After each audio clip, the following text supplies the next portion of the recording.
It's the big house, the perfect getaway. Welcome into the big house, you'll never get away. It's no Hilton or no Hyatt, but you will have a riot. So please Hello, and welcome to Melee Stats Deep Dives. Thanks for joining us again. I know last week we had a bit of a special episode. I had our lovely friend Aiden on, and we had what some could consider Melee Stats Deep Dives after dark. Something that might be unsafe to do in the real world of diving, but in the world of podcasting, I had a good time personally. You got to hear the clanks of my water bottle. You got to hear, I believe there's some interference on Aiden's end, and I held the microphone up to my face, and on my chest. So I apologize for any noises that you might have heard in this one, but luckily this time around we have a little bit more of a professional episode, and I have a little bit more of a professional guy. I have someone who you may know from a previous Twitch clip episode of Melee Stats Deep Dives. You may know him from his commentary, or you may know him from his Twitter banner. I have my good friend Webbs. How you doing, Webbs? Hello. I am doing well. Thank you, Mr. Wheat. And you behaved yourself well today. I know that last time we had you on, you kind of jumped the gun on the introduction, and this time I imagine you were sitting there, hands crossed, like just waiting for me to introduce yourself. I muted my microphone. Really? There's going to be no mistakes to be made, yeah. Well, that's amazing. And I hope that this record of no mistakes can continue throughout the entire episode. I doubt it, but I will say I just made a noise with my water bottle really close to the microphone. So, but you know what? The microphone, the noises that you heard from my water bottle last episode, you might hear this episode. It's a reusable water bottle. It's a metal straw. So sue me if I'm trying to protect the environment.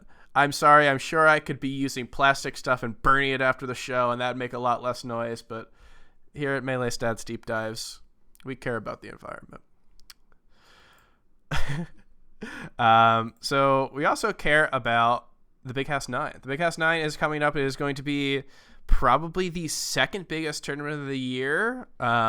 You could even argue that this might even be more important than Genesis, due to the fact that Genesis did not have heavy hitters such as Leffen and Wizrobe, players who would come to define the top-level talent of 2019.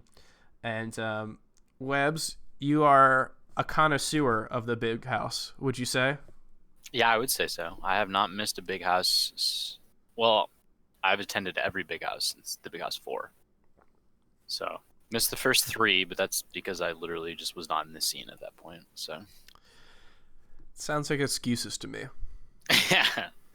I watched the Big House 3 like a month after it happened on YouTube.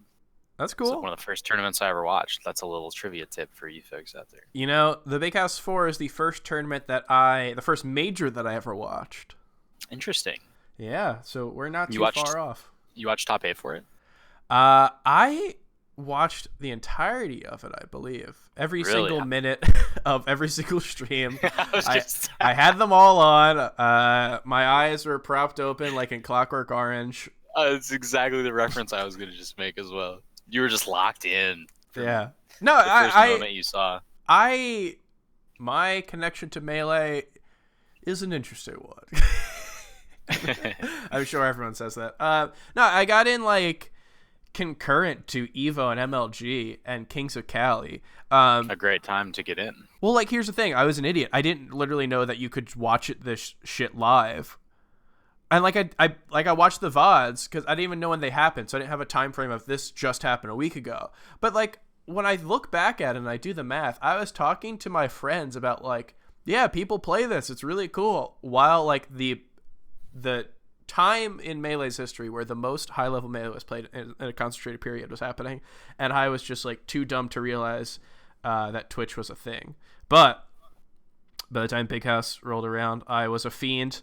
I was watching Oregon locals because I just wanted to watch Melee, and I remember not knowing a lot of players, but I was watching like Fat Goku versus Eggs. Damn. Yeah, it's not a bad matchup to be watching. A couple very good players. No, for sure, not a bad matchup. And we've got some good matchups as well in bracket that we're going to talk about a bit later. So the big house. Before I get into anything, I just do want to give you a chance to shill. Jeez. You are going to be commentating the big house night, aren't you? Yes, I am. So it's been a minute since I've been commentating anything.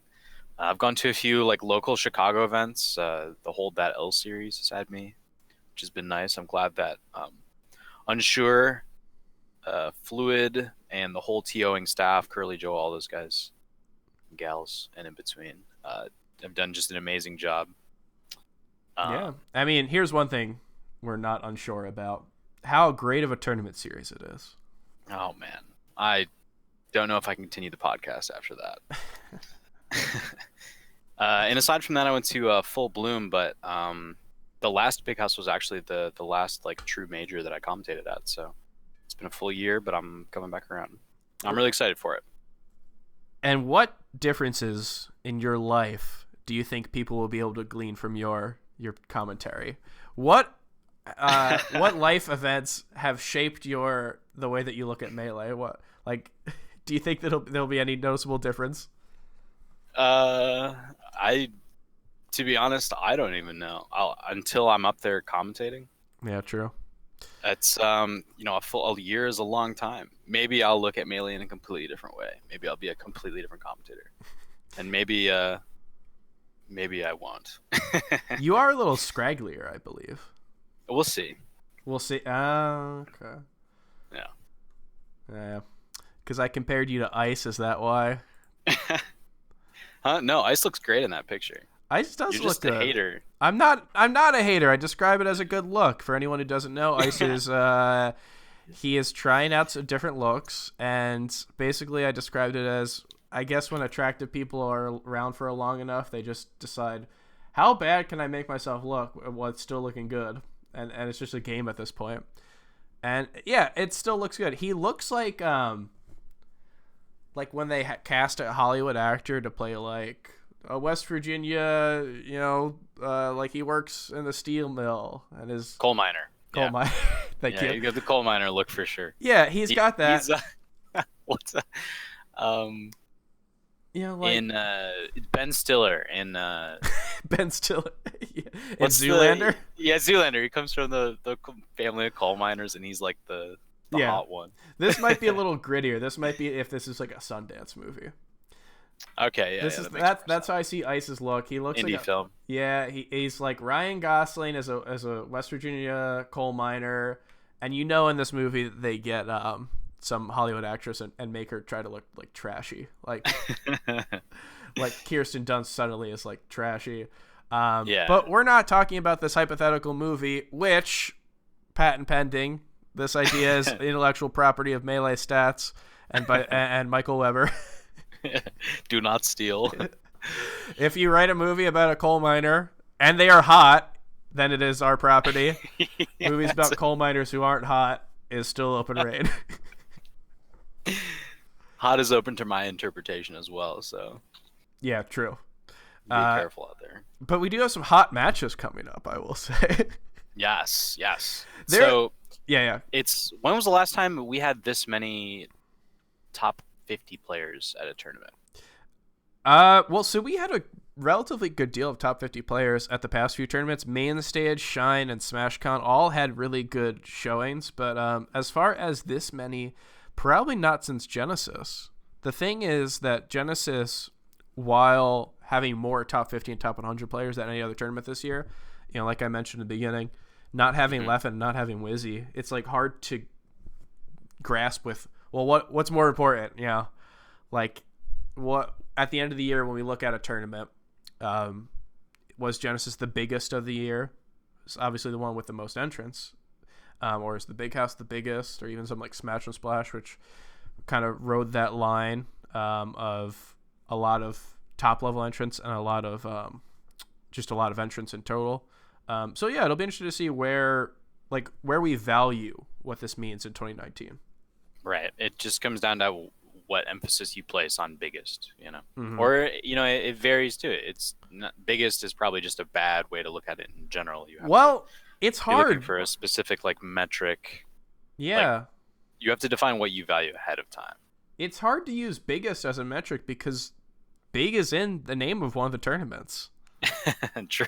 That's rough. Oof. It's like if you said which tournament made the biggest splash this year, you're kind of leading. Like what You have to be careful. Yes. Framing matters. Hey, like a good not painter, photographer says.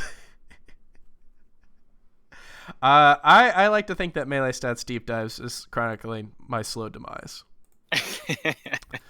I imagine that there will be, not down the rabbit hole, but because I won't get to that point, but some sort of Save as Untitled-esque version of a down the rabbit hole video where it's clips of me like slowly forgetting more and more words. Yeah, all the way until we get to the end, and it's just you speaking in tongues. I wonder if that might be more interesting as a podcast. It could be. Different target audience, but it might be bigger, right? You may be casting a wider net. It's all about marketing. You just got to pivot. Once Edwin hears this, I'll be getting some text messages and be like, hey man, maybe we should do that Speaking in Tongues podcast. Let's just try it out for a little bit. Couple weeks. Speaking of pivoting, though, so we've got an interesting top 4 players at this tournament. I feel like all 4 of the top seeds have very good chances to actually take the tournament this time around. Yeah, I mean, we could even extend that further and saying, I even think Mango has a relatively decent shot at this, and probably not to the extent of the other players that we mentioned, but I think Plup still is not out of the question completely. Yeah, I think that's really interesting. I want to talk about that as we get closer to the end of the episode. What I do want to talk about now is there are a lot of players here who they're lower ranked, or they might not even be top 100 currently, and this is really their chance to prove a lot of what they've got, right? Like we've seen a lot of big tournaments already where we've seen players pop off, like Kevin Maples at SmashCon is probably one of the more noticeable ones, Albert at Low Tier City, and I think the Big House is going to be really interesting because it's the last major of this caliber of the year, and it's the last place where a lot of players can either prove like that they underranked players maybe to prove that they are just as good as these ranked players. But it also is a chance for players who are on the ranking to prove that they should stay where they should be or even move up. So I don't know if you wanted to mention any, but I have a couple people who I want to mention who I think at the Big House could really show the world what they have to offer. And the first person I want to mention is Billy Bo Peep. Yes.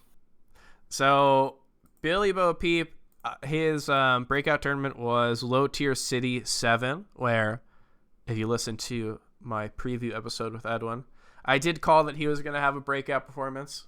I said he was going to beat Mike Hayes and Shroomed. He did not. He beat Mike Hayes and S2J. But we did see him at main stage where he actually did beat Shroomed in the run back. So having a really solid resume of those wins, Mike Hayes, S2J, Shroomed, and plus his local resume of, I think he's like even with Bananas. He is undefeated, I believe, versus Uncle Mojo, and he has a relatively solid record versus Albert. Obviously, like with all the data points, he has shown that he can definitely be a player who can really break out here. Do you want to know the matchup that I see in bracket that makes me think that he can do that? Do you want to guess? The matchup that you see in bracket that makes you think that he can do that. There's a lot of things going on in this one question. Go ahead. What is it? Billy Bo Peep versus Dreffin to make it into what is this? This would be top 64 winner's side. Yeah. That's such an interesting matchup because Dreffin is a player who has fluctuated in results quite heavily, especially with the peaks that he's had throughout this year. Especially at Smash and Splash when he came through on the Summit qualifiers. He had 3 insanely good wins, back to back to back to make it into Summit off of that. And at the same time, he's still susceptible to upsets. Yeah, I mean, last Big House we saw him lose to like Zuppy. I think that was last Big House. He just got annihilated. And we've seen him lose to like the Come Up Foxes a lot.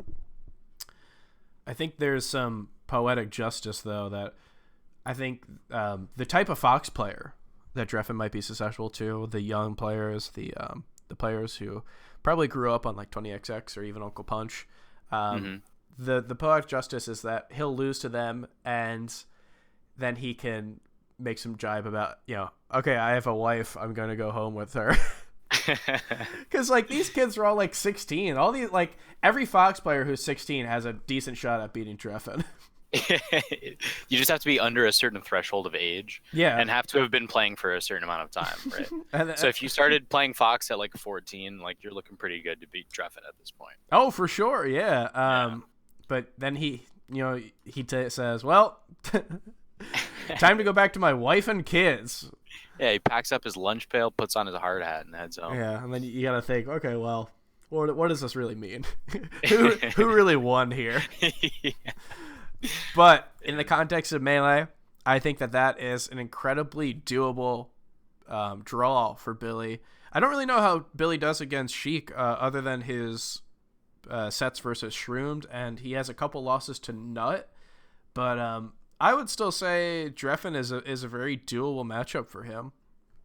And then as we go further, he probably loses to Mango at that point. Right. And I believe, I don't really like getting too much into what a loser's bracket would look like, but it looks like his loser's bracket would kind of look like Ryan Ford into most likely Albert, which that, like I said earlier, he has a really decent record versus Albert. I think it's even or it's slight Albert favored. So I really think that this is a very doable run if he beats Dreffin. I think that not only beating Dreffin, but a loser's run is very possible here. Is there any player who you think can make a kind of breakout performance or something along those lines? Yeah. So I don't know if, I guess for the larger audience, this is a player who many of them might not know about at this point, but Polish was the one who I was looking at. Yeah. So Polish has Keizu is the first big matchup that he's running into in round 2 pools, and he's shown acumen in the slower, floatier matchups in the past. Mm-hmm. Keizu's always a question mark for me too. He's a Peach who's so backwards. He's always been incredibly strong in the fast faller matchups, while at the same time having a dismal record against Ice Climbers, which is typically Peach's far and away best matchup. And from time to time, like Keizu, always very good at matchups that he's practiced.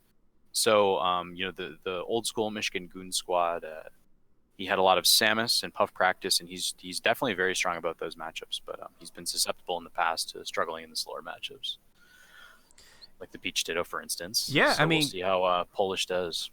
Keizu is someone who we saw him at main stage where he ended up losing to Bladewise, which is actually a relatively disappointing performance for Keizu. He got eliminated by Scheithid, the Arizona Falcon player, and Bladewise, who I think Bladewise is great, but obviously this has not been the year for Bladewise.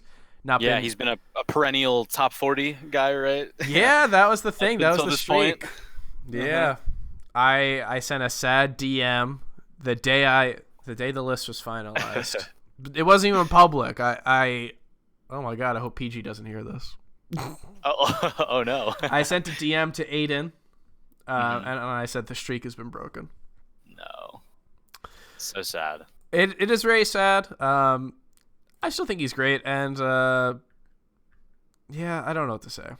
But in terms of Polish, I think Polish, that's a really good pick. He's a player who's been improving a lot. Obviously, we've seen his wins on players like KJH and Chu, and I don't think there's any reason to doubt the fact that he can add Kalamazoo.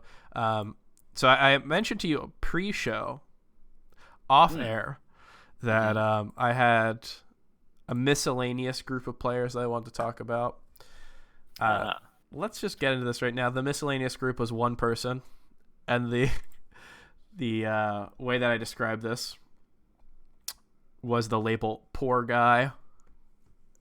The poor guy in the Big House 9 bracket, Tech Boy. Oh no! I was just. It's funny because when I was looking at Polish's bracket earlier, I noticed that as well. So he's headed directly into the blender, isn't he? He has. I think it's round 2. He has Hungry Pigeon, who's a Peach player from I believe it's South Florida, and if he's from Tri-State, I think originally, and he lives now in South Florida. All right, Poindexter. Whoa! Hey, any opportunity I can get to one up you on knowledge, I'm gonna have to take. I mean, this is the Melee Stats podcast. If our niche is to know a lot of stuff, go feel free. If you think it's important to mention that he used to live in Tri-State, then fine. I do. I think it's really important. Yeah, let's devote a whole hour to how Hungry Pigeon moved to South Florida. Did he take a plane? Did he take a car and drive it down there? Who knows? What matters now is that he is going to be in Michigan this weekend for the Big House, and he's going to pose a threat to Tech Boy. For anyone who doesn't know, Tech Boy is a non-wobbling Ices player. He's one of the coolest Ices players. Sure. I think he is. Have you watched him play? I have watched him play. I think it's really fun. These kids these days hate ice climbers. I can't be on record saying that I like ice climbers. The views are going down, man. I gotta succumb to what the kids think is cool. Yeah, true. You really have to fall back on those metrics. Have you hired an outside consultant for $1,000 an hour yet to fix the dropping views on your podcast? I have. We're very much in the red because of this. I have them on retainer. It's a 80-hour-a-week retainer. Yeah, they keep billing. They're only available lunches. for 20. Yeah, they won't talk to me. But yeah, so Tech Boy, fine, I'll say it. Views count instantly drops. I'll say it though. Tech Boy is one of the coolest Ices players out there, and one of the best Ices players, dun dun dun, in Project M/Project Plus. He's a top 10 player in that game. And every time he chooses to play Melee, it's usually at larger events, as far as I know. And he actually does relatively well. He beat Army last year in the Ices Ditto. He beat Dreffen this year at Smash and Splash. And if it weren't for his bracket, I would have said that he is a player who can possibly make an upset. However, he has a Peach into a better Peach. If he loses to that Peach, then he plays a Puff. It's not good at all. It's a rough one. He literally could not have gotten a more uphill seed than the one that he ended up placing at. Yeah, this unfortunate. This is definitely this is what happens when you decide to main this character in Melee, though. Sometimes this will happen to you in a bracket, right? A Fox player, they might get annoyed at seeing that they have the potential for 3 Peaches and a Puff in a row, but they still win those matchups. They still have a chance. Yeah, it's rough. I will say one last bit about Tech Boy, because he's not a player who I want to mention as being able to make a breakout. I still think that he could go on a run here. If he loses to Tech Boy and he does end up beating Soap, who is the Puff player, he would most likely play Den, who I think that is doable. Den, the Fox player, and what seems to be Drunk Sloth. Drunk Sloth or Reeve or something. So obviously really hard, but outside chance of this non-wobbling PM player making top 64. Yeah. However, I would like to mention a player who I actually point out as really able to make a big run, and I want to actually pick someone who also plays different games. I want to pick Forrest, formerly Mr. L's. Oh, you took my second one. Yeah? Did I sink your battleship as well? Yeah, just the 2-piece, though, the 2-hit. Oh, damn. Yeah, we're playing a bunch of side games here. This podcast is not enough to keep my attention. Last time I had you on, you made me work. I had to do all this. I was like the guy in Spider-Man, that kid. Not Spider-Man, the other one. Right. Anyway. Yeah. Let's go on from these horrible references where I can't really remember anything that happened. And yeah, let's talk about Forrest. So Forrest is a player who I think if he ever wanted to devote his full time to Melee would be undoubtedly a top 100 player. We just really haven't seen that level of commitment from him. And why is that? Project M, Rivals of Aether. Another PM player. Yep, exactly. Yeah. Oh, he also has a lot of medical issues. I can't make fun of him for wanting to play PM over Melee, when in fact... Oh, I don't see it as making fun, necessarily. It's just like... No, I do. Oh, okay. You see anyone who plays PM as an inferior person to you. Well, it's just That's what you told me right before we started the podcast. I had a list of all the people who I think are inferior to me, and I listed them off. Yeah. People who play PM. People who wear bumper stickers on their cars. People who drive Kias. Yeah, it wasn't truck nuts. A lot of car-related stuff. I made sure to say truck nuts. I think they're on the same level as me. Yeah. No higher, no lower. Yeah, big fan of the truck nuts. I mean, it's hard to know when looking at a car what's male and what's not. That's the opposite of male is not. It's not, man. That's so fucked. Yeah, gender these days. Yeah. Well, we love gendering our cars. That's, yeah. They do it in all these languages. Everything has a gender in other languages. You know, library is feminine. Car is masculine. Like, I'm just so lucky that whenever I see truck nuts, I'm like, oh, okay, that's a guy car. But like a car, I think Forrest has the ability to run over some people in his bracket path. So Forrest in this game, despite being known probably for his Game & Watch, with his like incredible run at Paragon LA way back when, in PM of course, he is a Marth player.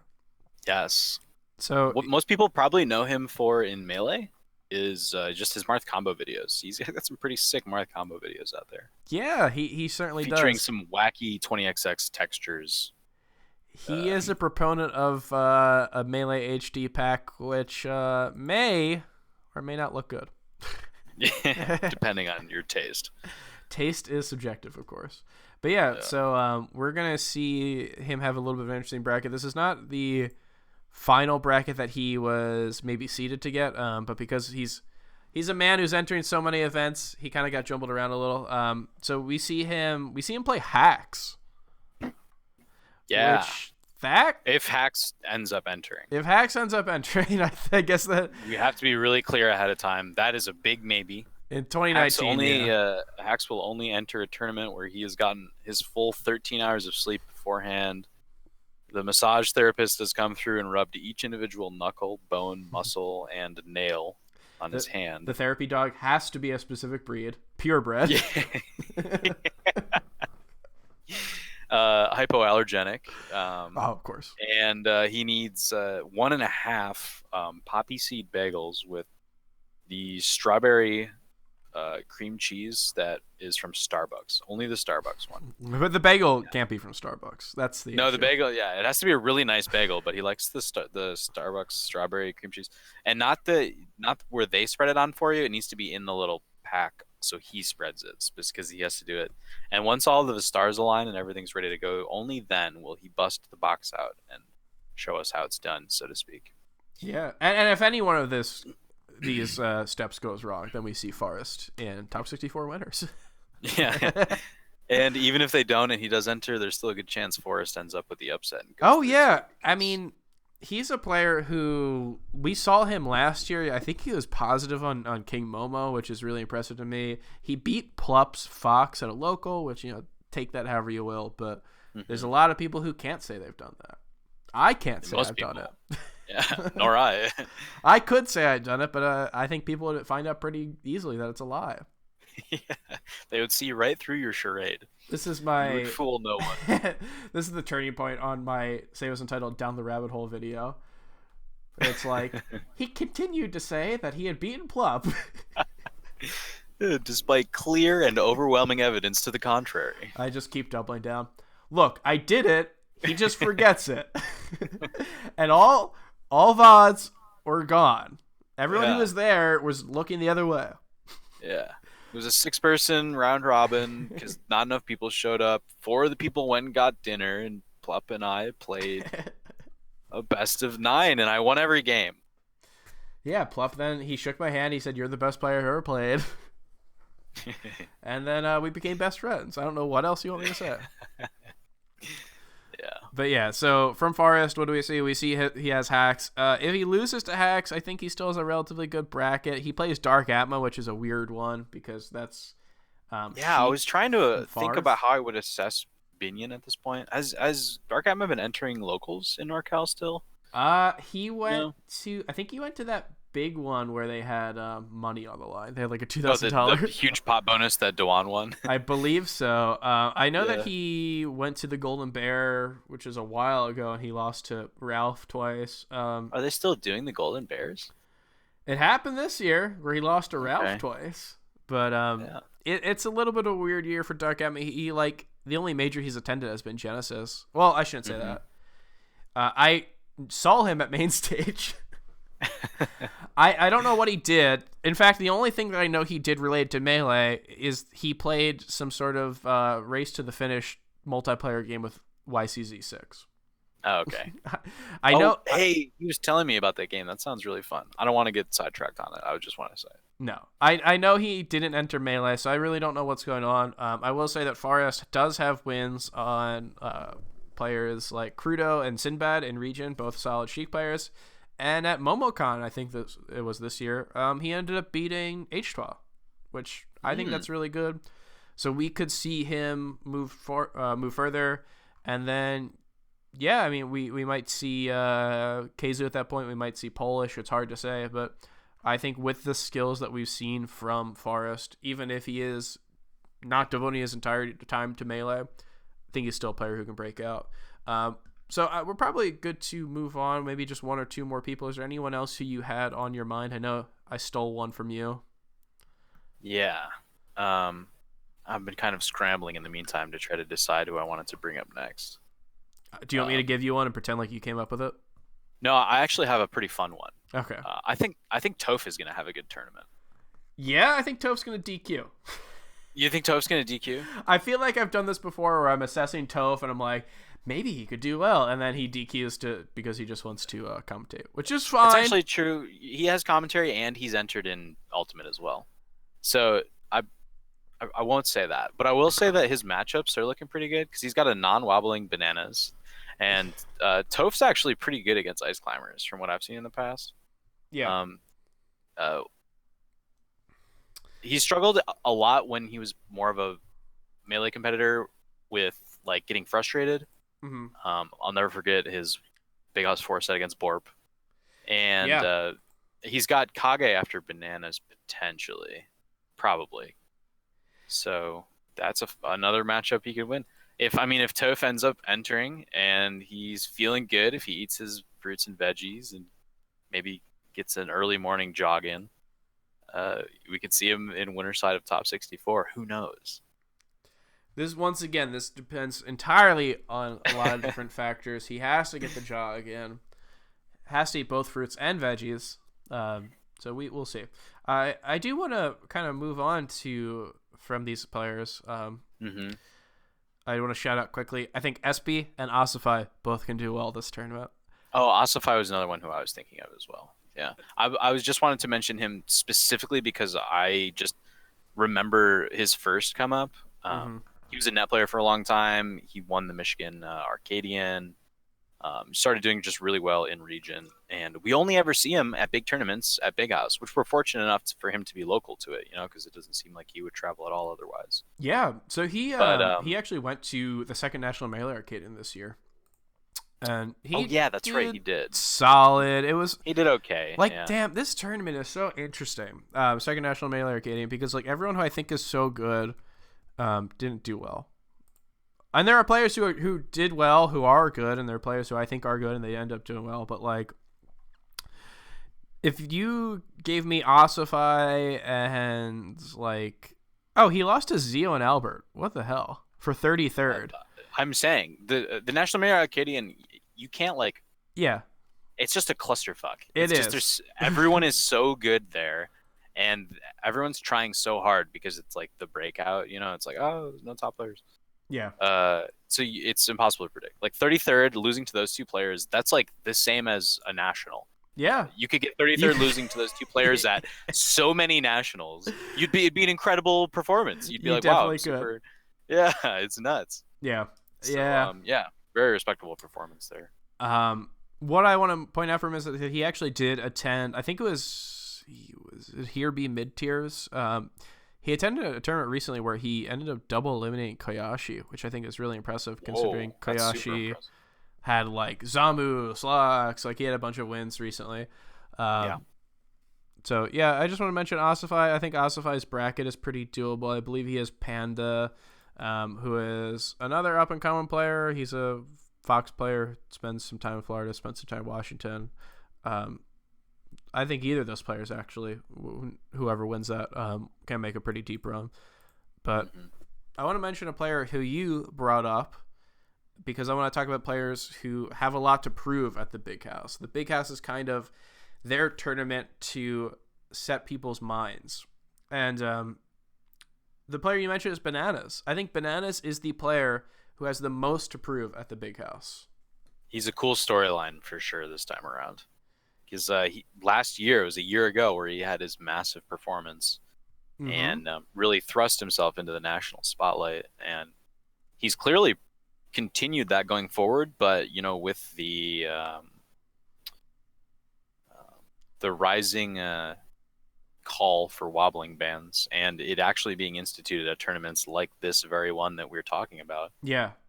He's slid a little bit more off of the radar. He hasn't traveled as much. Yeah. Hasn't done as well locally. I'm actually which his own region has banned wobbling, of course, so he's in practice for it. Yeah, they actually recently they recently unbanned it. I don't want how recently? Within it was after Low Tier City, I believe. So it was relatively recent. Last couple months. I don't want these Texas freaks to get on my case. And you know who's a Texas freak? Everyone in Texas. I'm gonna come out and say it. But yeah, we've seen some odd performances from Bananas this year. Like I don't really know what to make out of it. So probably the thing that I see most worrisome is he able to get past Kage? We've seen him have losses to people ranked below him this year. At Smash and Splash, he lost to the Swooper. At Paradigm Shift, he lost to Bobby Frizz. Like, he hasn't gone to an incredibly high number of tournaments. So, at the end of the year, these losses, I think, will be a good deal of what his tournaments were. So, seeing him have Kage in his bracket, who's a player who Kage, like when Chu was really good way back when, ended up double eliminating Chu or beating Chu at DreamHack Montreal 2017. So like that's a scary player to see if you are an Ice Climbers player and you don't have wobbling. Like, oh man, God, yeah, that's really terrifying. Very. Not only that, Kage also beat Chu back then at like the peak of Chu's performance when he was like overperforming. He had like a bunch of mango wins in a row. So I mean, Kage is quite good at the matchup.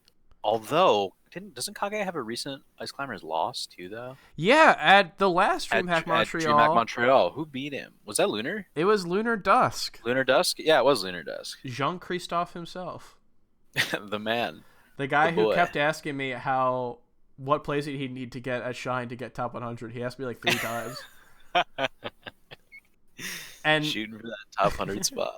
And you know all of the perfect placings and calculations, too. Well, I told this story to Pikachu942, and without telling him what I said, we said the same exact thing. 13th place, which he did not get.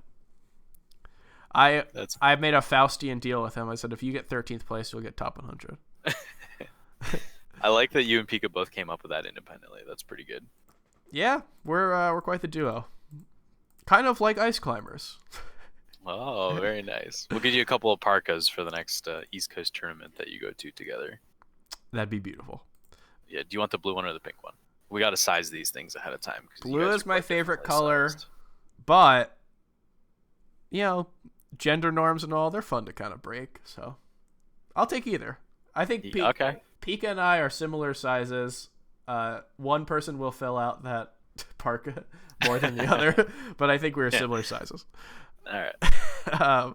So Bananas, I think this is a really tough bracket to see him have Kage in his path. And then if he were to lose to Kage, it gets significantly easier, I would say. I think it seems like it's hard to predict losers, like we say that on this tournament, but most likely going to be like Toussaint later in bracket, maybe like Rishi.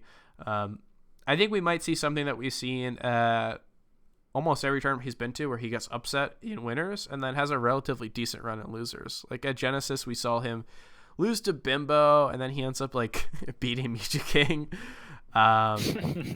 Like he beat Cactuar, Tai, Mewtwo King, and he lost to the Super at Smash and Splash, and then ended up still getting 17th. So like probably what seems to be the most likely is for him to lose to Kage, go into losers, accrue some pretty solid wins, and then probably lose to whoever. Oh my god, wait a second. if IBW beats Mewtwo King, and he's able to make it to Mewtwo King, he will play him in losers for no 17th. Way. Oh my god. For 17th? I didn't notice that. Yeah, I mean this is all like hinging on two separate upsets, I guess you would call them. Yeah, but those are incredibly two upsets doable. That are very. I don't want to say likely, but very possible. And 17th that's so early. Mewtwo King comes back. Imagine Mewtwo King enters singles after all this time in Melee. He gets 17. He gets losing to Bananas, to a non-wobbling Bananas. It's so perfect because Genesis 6, he ends up losing incredibly tight set versus up and coming Triff. Then he dejected goes into losers. It gets wobbled by Bananas for 33rd. Whether or not you want to call that loss the sole reason for him taking an 8-month break or whatever, so be it. But he comes back 8 months later, invigorated, and then he loses to Bananas again. What a world that we would live in, where Mewtwo King's like major performances be 33rd and 17th. He's lucky there's no wobbling at the big house. He is lucky there's no wobbling. That's gonna help him. He can still lose. Bananas can still beat Mewtwo King without wobbling, but that's crazy. Doesn't help. So Bananas is a player who I picked out as someone who I think has a lot to prove at this event. Do you think there's anyone who you would pick out as maybe someone who shows that they're not falling down, or has to like prove that they do belong where their perception is? Is there anything like that? So I got something I'm gonna do to you right here. Wait. Okay. I'm gonna bring up Zamu. Interesting. Zamu has had a really good swing this year. He went to Europe for a while and he put in some amazing results. Did you say the Europe? No, I didn't. Did it sound like I said that? It kind of did. It sounded like the Europe. You're someone who has heard about Europe for the first time. You just came back. No, actually, we call it the Europe over there. Yeah. He went to the Europe over there, and I'm really interested to see. So he has H God in his path, so it's going to be a big losers run probably for Zamu. Or he could beat H God. He could beat H God, but he's someone who he got ranked last year relatively high. Anyone over 60, I kind of just scrunch them all together, but he was on the lower half of that. He was 76, I think. Yeah, 78. Yeah. So 78. He was on the lower half of the 78, so he was okay. He's right in the middle.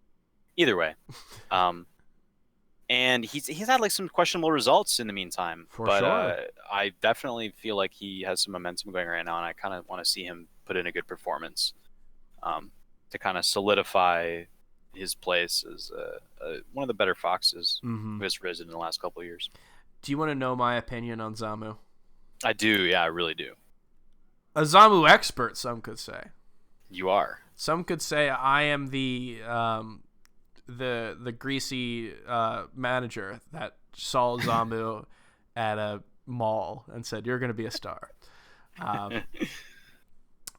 I have no idea how good Zamu is. However, Zamu should have stayed in the Europe. There's no reason for Zamu to come back to America because his performances that he was putting up, if that was a European player who was doing the same exact thing, what would Europe say about him? Answer me that. If it was a European player? If a European player, imagine they're, and this is not Zamu, it's Zami, I guess.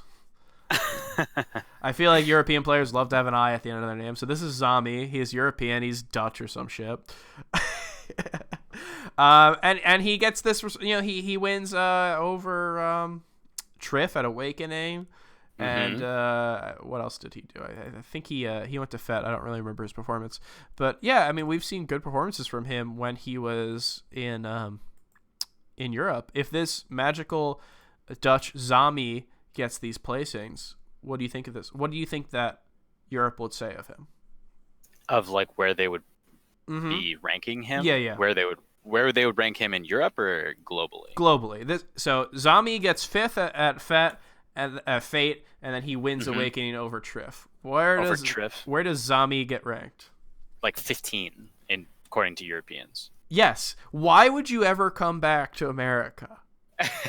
We just stay. Dude, I love we've had Europeans on the show before.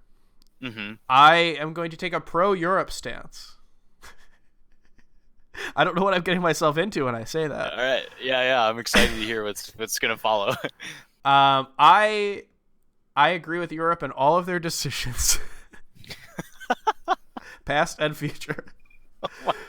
But I think that they love their players so much that they will shroud themselves in layers of smoke and mirrors to say that Nikki is top 50 and shit.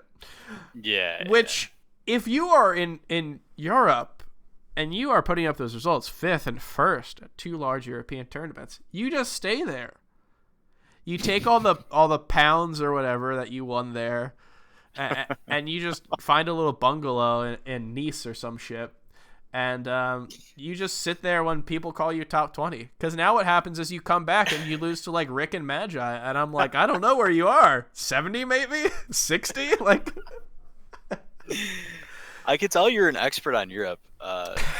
Just by the way you so tastefully described what Europeans act like. I mean, I am a fan of Europe, past and present. Yeah, no, I'm a fan of Europe as both a place and a melee scene at large. And a mindset. I feel, yeah, and a way of living. No. I see what you're saying. But I have always had faith in Zamu, however you. Next time I see him, I'm just gonna ask him how you pronounce it, because I pronounce it differently all the time, and I just can't settle on one way. Yeah, I do that with Ryobeat, where I'll say Ryobeat all the time, which that's a different story, because I know Ryobeat's wrong. It's Ryobeat. It's Ryobeat, and my brain just. I think like I called it Ryobeat for the longest time, and someone in Melee Stats when I first met them said, "I think it's Ryobeat." So I don't know who to cast the blame onto, but it was probably. I don't know if it was Edwin, but I think Edwin's the easiest person to blame. We always should at least default to blaming Edwin until we figure out who to actually blame. Yeah. In fact, not to get topical, I think he was the whistleblower. That's where he's been. He's like, I gotta. The timing is awful suspicious, Edwin. I gotta take a break from Melee. Gotta lay low for a while, guys. Yeah. Although, in his defense, I feel like we would know if he were the whistleblower. He would tweet it out. Yeah, we would probably know. He would not be able to keep that secret. No, he's an enterprising young man. So just to put a bow on the whole Zamu discussion, if he follows his seed, everything plays out the way that it's mapped. He'll lose to H-Box, and then he has a really interesting quarter where he has a potential for a lot of spacies. Which is good. Good for him. Yeah, very good for him. He's comes from Champagne region where everyone is good in the spacey matchups. And the issue is that Kuyashi can also come through. If I look back a little bit through the bracket, Kuyashi is the one who I have picked to come out of that little corner. Interesting. Yeah, I think it's let's see, Plup, Bonfire, Kuyashi. Yeah, I think Kuyashi. I take Kuyashi over Trevioli. Well, that's tough right now too, though. I don't know how good Kuyashi is against Sheik, and Trevioli's got a pretty good Sheik. I don't know. That's actually an interesting corner to watch out for. Yeah, I don't know what to say about that. Koyashi's definitely on the come up, so it's really interesting to see how he does. I think it's like all Marth players who get good, right? Is they get these spacey wins, and everyone's like, "Oh shit, they beat a couple top 30 players," and then we literally don't know how they do against any other character. Yeah, it's just kind of like a mystery. Yeah, so Koyashi I think could definitely do well. Zamu, that could be scary. I mean, he's already beaten Zamu. I would say the threats to Zamu might even go earlier. We saw him beat Triff, and he looked really good, but I want to see him put that on against Bladewise. It's just like Peaches for young Fox players are so scary. She's just a large gal with big hitboxes, and she doesn't really move all that much. Yeah. You just kind of run into her. I've watched his sets versus Triff, man. I just can't see him losing to Bladewise. He looked great. Yeah, you're right. He honestly looked so confident in the matchup. And you know, it's best of 3 at that point still, or is it best of 5? I don't know. I believe that would be best of 3. Yeah, so that's always scary as well. Yeah, best of 3 favors Peach. And Bladewise is a wily veteran. So.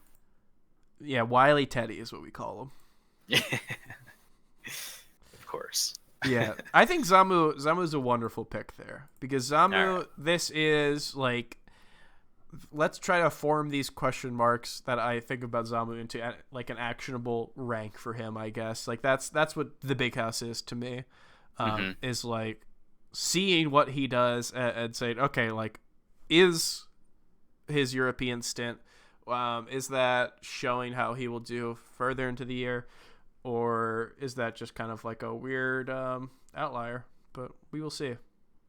I have one more person that I'd like to bring up who maybe make or break even. If I could go that far, if I could be so bold. Be so bold. Mango. Oh, did not expect that. This is Mango's tournament to prove that he is either with the big dogs or he does deserve to be ranked. Maybe, like, I don't think he's been ranked below top 5 for a end of the year rank ever. I think he ended a summer rank as 6th or something like that. But I remember last year he was able to reel it in as 5, and this is his chance right here. If we look at his bracket, the big thing for him is a little further into bracket. We would see him play Wizzy, which that is like exactly what he would want to see, I imagine. Yeah, one thing that I noticed when I was looking over all the top seed like matchups, the way that things play out towards the top 24, right when you get inside those matches right before quarters, Mango, he pretty much, I based on who's attending, I don't know if he could have asked for better players to get at the positions. Like he's lined up so that he was going up against Wizard, who, correct me if I'm wrong, I don't believe he has ever lost to Wizard. No. And leading into that, he is the projected winner of Moki and Albert. And even before that, he has Dreffin, right? Which we said that could very well be Billy Bo Peep. Like we could see a world where he has 2 Spaceys into Wizzy, a player who, despite not playing this year in Wizzy's best year, he's been incredibly dominant over in terms of set wins. And then we could see Leffen. We could easily see Mango in winners finals here. Like as far as he could walk into winners finals with 2 game losses, if he's playing well. I'm going crazy. I think I said this. I can't remember if I said this on a podcast or if I said this like just chatting with someone. I was trying to institute a rule where, I was talking to Aiden about how to make Melee more enticing to viewers, and I brought up a rule that Mango starts in winners finals. It's just like he starts in winners finals, and everyone, or his grand finals or some shit. Everyone else, like, they start from the beginning. There's one player floated. Yeah, it's just the permanent thug finals. I love to see Mango. the Kotaku articles about, like, yeah, the Melee scene decided to float one player to grand finals. Quote, T.O. Juggle Rob, we just are trying to do what's best for this. Yeah, so, I mean, I don't even think he needs floating to get that far. Winners finals is extremely doable for Mango at this tournament. Mm-hmm. Especially considering Leffen is doing his thing. He's doing the left. Yeah, he's been doing the left a lot lately. Yeah. He's been leffing it up all over the place. He's the only one leffing. Yeah. Yeah. If we quickly go over to him, of course, like, we could see him drop out, I guess. That's a possibility. Yeah. But if he doesn't drop out, I think his bracket looks pretty solid. If we want to get into, later into bracket, I think maybe SJ or Swedish could be a question mark, considering he really hasn't played them, and both of them have had times where they bring it kind of close on a rusty Leffen, but on a solid Leffen, his bracket path is really good. Most likely Mango, who I think that's a coin flip, and then if he gets H-Box in winners finals, the set record would say that he is favored. So I don't know, but to kind of draw it back, I want to say that Mango, this is the tournament where he gets to prove that maybe he is a top 5 player still. I think, like, with a bad performance here, people could argue that maybe even Plup, if Plup has a good performance, but that might be a little far. Yeah, it's kind of tough to really drop Mango too much at this point in the year. Yeah. And a lot of that just has to do with just, like, certain people being highly inactive and other people being, highly inconsistent. So, I mean, Mango won a major. He did. Mango also can't beat Umsa. Mango also lost to Spark and Lucky. Yeah. And a couple other people. Man, if we can just get one major win out of Mango a year until, like, 2023, I think we'll be good. I think that'll be long enough. Melee will have changed enough that some other Moki will probably be the best player at that point or something. I don't know. Yeah. Yeah, at this point, H-Bucks quits because he is, like, a ninja-like personality. What? I don't see a world where H-Box is not the best player because a player is better than him. Oh, you just think that he only loses when he chooses, is what you're saying. Well, H-God only loses when he so chooses, of course. Right. As we all know.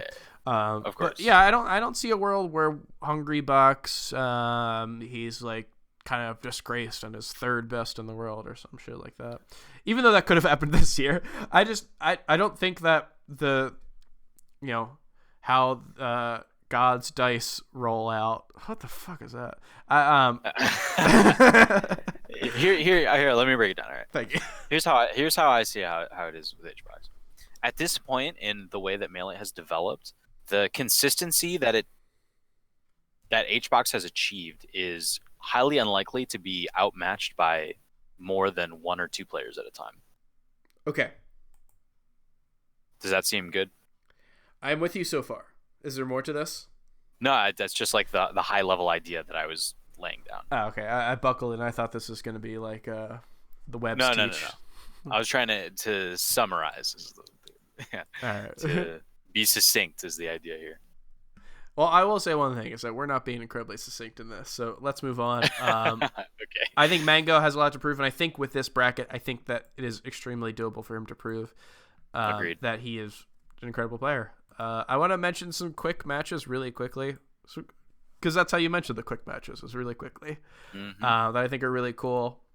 Just like pointing out some weird ones and some ones that maybe people won't mention. You mentioned Moki Albert already. That's going to be a crazy one. Two players who are on the come up. Definitely. Last year that those Moki wasn't top 50, Albert wasn't top 100, and now we're seeing like a drastically different landscape for both of them. So that would be super cool. Frenzy Mike Hayes, as I said, fan of Europe. Everything they've done in the past and present, I'm a fan of. Yeah, I'm dragging myself deeper and deeper. This is where the down the rabbit hole video, that's getting a lot from this one. I think Frenzy could do it. I think he could beat Mike Hayes. Yes, I also think so. Frenzy is a player who I literally have no idea what to expect from ever. Yeah. I just know he's insanely fast. He's just super fast. He's such a fast Falco. So he's really fun to watch. I've always enjoyed watching him. I try not to think too much about his results and just turn my brain off and enjoy the Falco. Yeah, I mean, he has solid results if you turn your brain back on and look at them. Yeah, even if you are engaged, they're still quite good. They're quite good. He's earned his seed, yeah, definitely. He got I think it was 17th at Smash and Splash. He beat a couple up and coming players, He got including 17th at Smash and Splash? Yeah. He beat like my Billy Bo God. Peep. I think he beat a couple other good players. He got second at something. Super Boo. Super Boo 3. Yeah, Super Boo, yep. So like he is obviously very talented. He has wins on a lot of Europe's best. Like there's no reason why I think that he can't be able to beat Mike Hayes, even though Mike is a solid player. Obviously Mike has set wins on West Balls, but also not very good versus Ginger. So I think it's hard to say how he will do against someone like Frenzy, but I think it's possible for him. And the one matchup I want to mention before we go on is a weird one. I think as opposed to those, which could be fun and cool, this one is just maybe This one will not be fun or cool. This one will be neither fun nor cool. I want to say that emphatically. It's Jake and Shaken versus Nintendo. Oh, man. That's a weird quarter there, actually, because Harriet's also the previous matchup Oh yeah. for Jake and Shaken. And yeah, I don't know if any of you have never seen Harriet play before. Harriet the Florida Fox. Mm-hmm. Harriet the God. Harriet the God. An incredibly unique. That's a good word, I think, to pick to describe Harriet's play style. Yeah. I mean, we've seen Florida Foxes get the better of Jake and Shaken even as recently as SmashCon, where he lost a crunch. So who knows? Regardless, if we do see Jake and Shaken versus Nintendo plays a ton of Marth Dittos with the likes of Umarth and Lego in region, but he also, of course, has those Ice Climbers. But Jake plays. He's in the same region as Boyd. I don't know if they get to play a ton. I don't really think they're incredibly close, but regardless, I would think that it's a matchup where you could see anything happen. Anything. We're not excluding anything from this. No. Any combination of Melee's 26 characters could go down. Yeah. Can I bring up one that I wanted to point out? Please do, yeah. So one that I had my eye on was Rishi and King Momo. Yeah. Which is a top 64 winners qualifier. That should be a really interesting one. Yeah. Rishi, who's been quite busy with life and playing Ultimate as much as Melee. Well, he's got his own footnote in the Melee history now with the Rishi's Jungle Jam. True, yeah. Also busy developing an entirely brand new format for playing the game. It'll be interesting to see whether or not his talents at Rishi's Jungle Jam could transfer over to something a little more milquetoast, such as normal Melee. Right. The experts are all really heavily debating whether or not the skill sets are going to be interchangeable. We really have no way to know. But no. If they do, yeah, I mean, very possible for Rishi. I think Rishi is a little bit underrated this year. Even if I think he's a little overrated on the ranking, if that makes any sense. I think he's still a solid player. We've seen some, I guess, a little less than impressive performances from him at a few events, but regardless, like the events that he goes to, he still is able to get pretty solid wins, even if he does have, he's had like a Umarth loss and stuff. Hey, a Umarth loss is not a bad loss anymore. A Umarth loss is not a bad loss. You're right. A Umarth loss is actually a quality loss at this point. I think a lot of people out there would love to lose to Umarth. Yeah, I would be honored. Umarth, please down throw D-tilt me 3 times in a row. I am begging you. But yeah, I'm in your DMs. We could definitely see that. Yeah, it's weird. King Momo hasn't really attended a ton. I don't think he's been ever super big in like attending a ton of majors, but still No, he hasn't. beat Spark this year at Smash and Splash. Like that's really solid for him. I think he even he beat Michael as well. And then a couple weeks ago, he lost to Wevins twice, the Florida Samus. So, who's to say? That's pretty funny, actually. Yeah, He's just someone that you don't get a lot of opportunities to see on the national scene. So yeah, and for sure, a player who really can shine when he has the opportunity. Yeah, both. I thought it was a cool matchup because both him and Rishi it's like a top 64 winner side matchup, so you guarantee yourself 33rd. You get through on that one. And winner plays Plup, I believe. Let me. Interesting.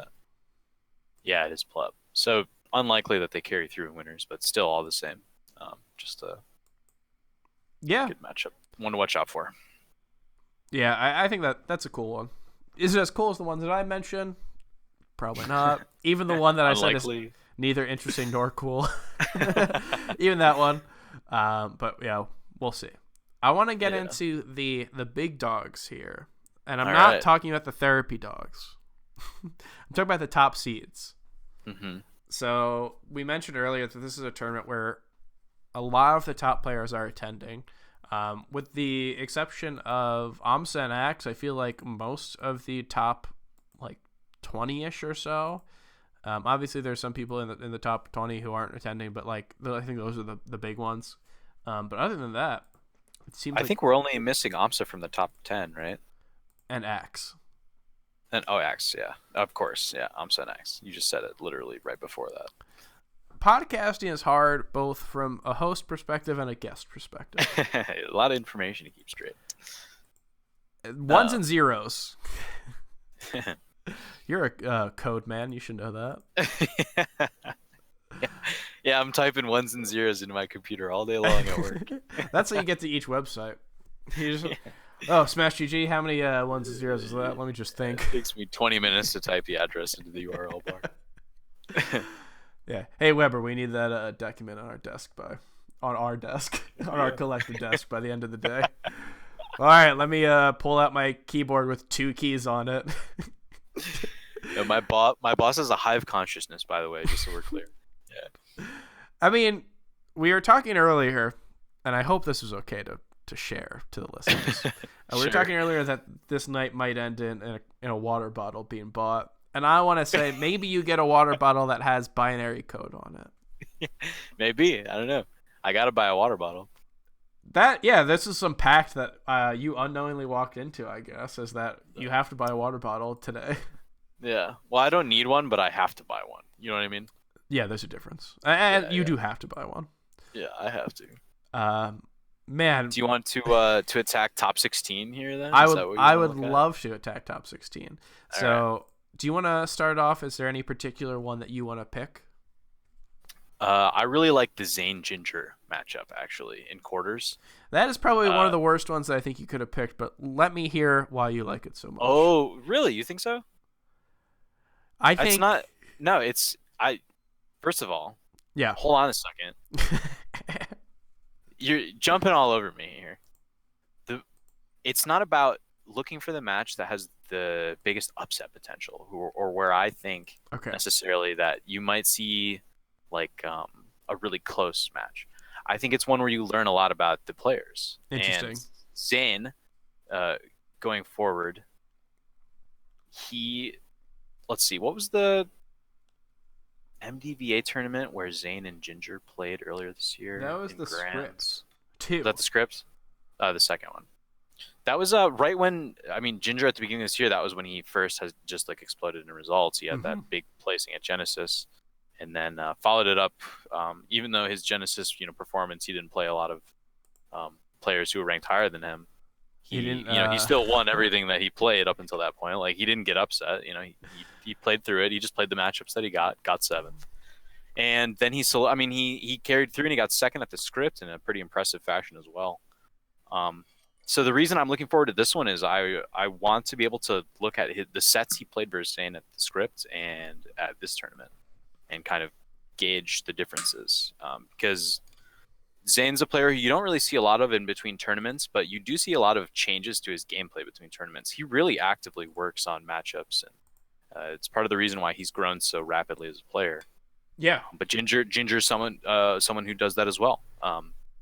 Ginger also rose relatively quickly, especially over the last couple of years, where he really was able to like hyper focus and started to really figure out what he had to do specifically to improve.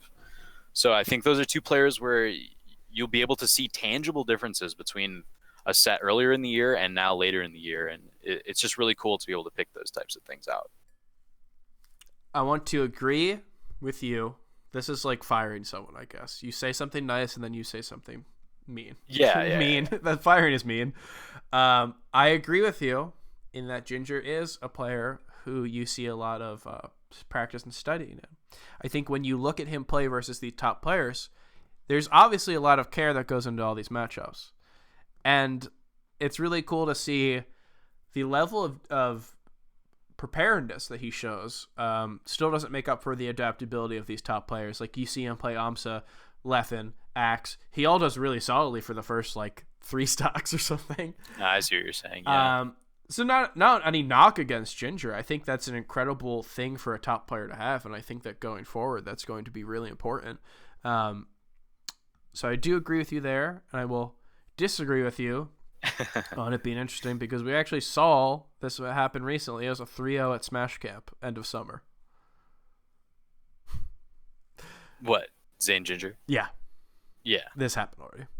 Right. So the script, you see the big difference. You can already do that by looking at the script and their set they played 3 weeks ago. Okay. We'll come back around. We'll see what happens, Weed. Okay. All right.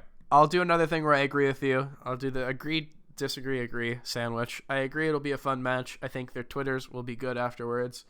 Zane will tweet something goofy. And then Ginger will have the like Amazon FC reply where it's like, well, I guess I tried really hard, but even that didn't make up for it. Yeah. So I think that'll be good. I want to mention who you left. This is like we're eating nachos and you take a paltry one and I see the one that has all the cheese and all the, all the fixins on it. And I'm like, am I an asshole if I take it? But I'll leave that for later. I want to. Are you gonna go for the low hanging fruit of IBDW and M2K then? No, that's the meat. Oh, that's all the beef and the cheese and the beans and whatever. That's on that chip. I'm gonna leave that chip for later. I'm gonna take a modest chip. I'm gonna talk about Fiction Wizrobe. Fiction Wizrobe, something that we saw last Big House. That was actually the thing that probably solidified Fiction as a big force in a lot of people's eyes instead of someone who just was able to do well locally. He 3-0'd Fiction, or 3-0'd Wizrobe. And I don't really know if that is something that is able to be reproduced here. Fiction, obviously a really strong player. I would say probably better than he was, but also Wizzy better than he was. Wizzy coming off of a long break, but Wizzy also came off of a long break early in the year and then seemed to be better. So I cannot say what is going to happen here. I think it is a really interesting matchup to see against two players who played a year ago, and wondering if we see a similar result or a very different result, because I think that both players have it in them to take the set. Yeah, definitely. It's going to be good that Wizrobe has some earlier tests before he hits Mango as well. He has another Falco and Magi beforehand, and then Fiction, clearly, as you just mentioned, is giving him troubles too. So we're going to have to at least see a sharp Wizrobe if he does end up beating Mango in the semis. Yeah, I mean, I think that's the only way he's going to beat Mango. Oh, that's quarters. Sorry. I'm reading the quarters and semis off of the pools on here, but it's okay. I keep forgetting it leads into a top 12 situation instead of a... You talked about how Magi and Fiction are going to be kind of a test run for Wizzy to tune himself up for the big show, which will be him versus Mango.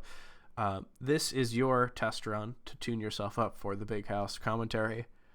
Hopefully you won't be fucking up as much when you're on stream. Only the 150 listeners or whatever the numbers drop down to will hear this instead of the conservatively 200,000 people who will be watching Big House pools. Yeah. So I think that that is an interesting one nonetheless. Should we just get into it? Should we just say the big one? Yeah, do it. Well, Lady and the Tramp, this metaphorical nacho chip. IBW Mewtwo King. What are your thoughts? It's so difficult to say. I think a lot of it's just going to depend on Mewtwo King's mindset leading into it. Is Mewtwo King entering Ultimate as well still? Or is he only entering Melee at this tournament? I got to imagine he's still entering Ultimate. That's a really good question. I would say if he's not entering... I think he's entering Ultimate in some fashion.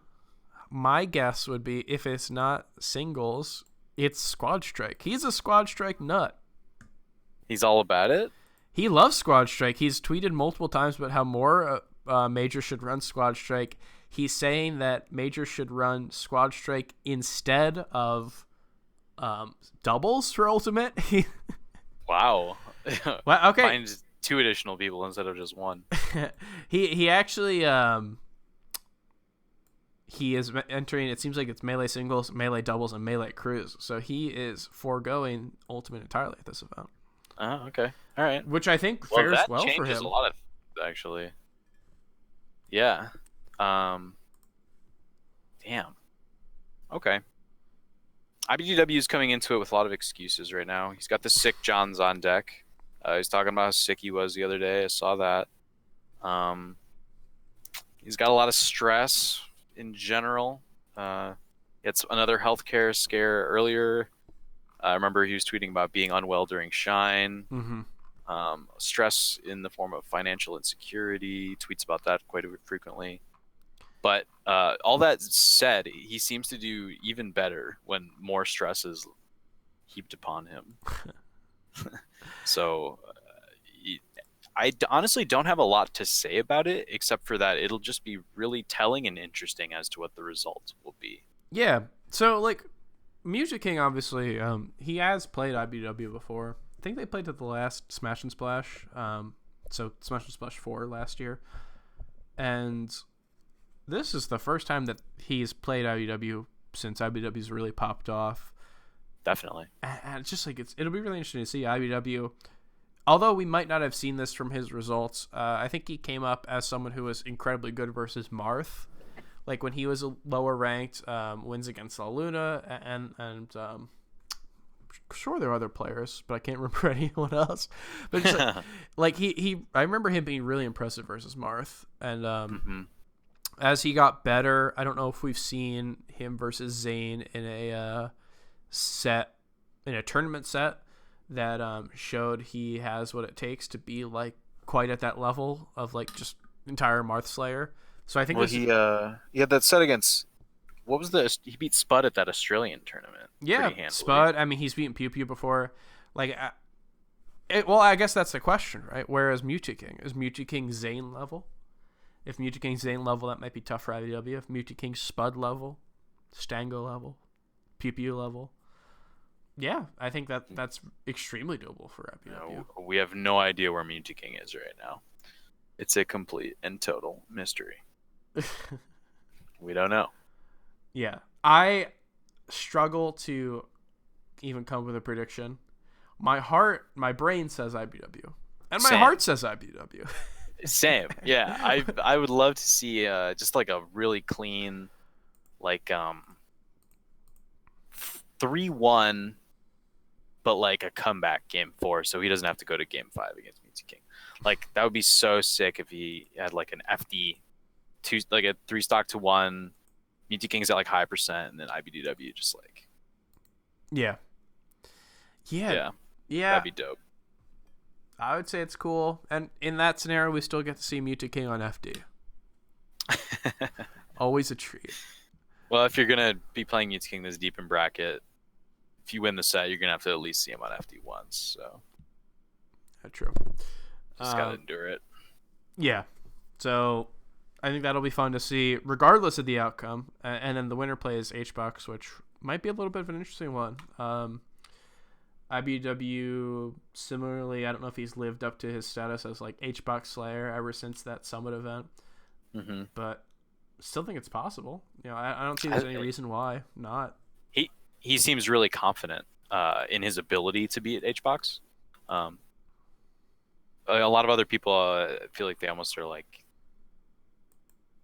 to be that good at Melee, you can't like be resigning yourself to losses ahead of time. Yeah. But HBox is the type of imposing figure where you go up against his puff after you play him a few times and you start to just doubt yourself against him, right?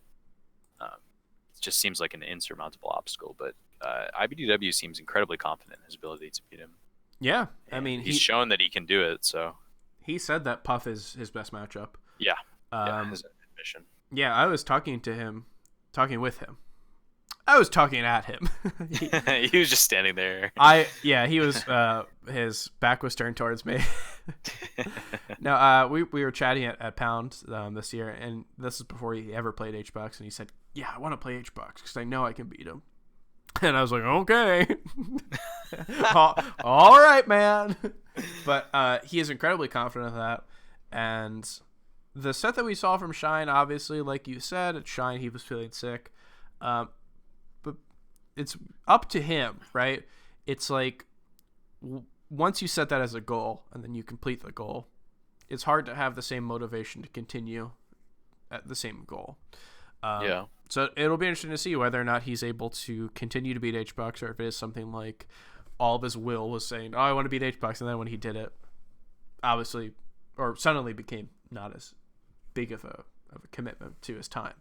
But regardless, that is going to be interesting. And we already mentioned Leffen or Wizzy Mango, so I want to talk about Leffen versus Swedish versus S2J. Are you scared at all for Leffen in that position versus either of those two players? I'm never really scared for Leffen necessarily. Yeah. So with Leffen, how I always feel about it is like, if he is prepared, then we'll see him get to where he needs to get to. Like, S2J might run him close, but if Leffen's playing to the level that we expect from him, I don't see S2J beating him, you know? I think it's an interesting proposition with Leffen, right? Because if he's playing well enough to make it this far in bracket, then I don't see why he would succumb to either one of these players. Right, both good, but like a Leffen that actually feels confident in himself enough to play Melee and like continue far into bracket. Tournament. Yeah. It's tough for me to say that either of these players will give him a lot of trouble, but I would have said that at Shine. So yeah, it's true, you know. Yeah. It's been a weird year of Melee, man. Yeah. Here's a fun fact. Hungrybox has not won a tournament over Leffen and Wizrobe. Or when they both attend, I should say.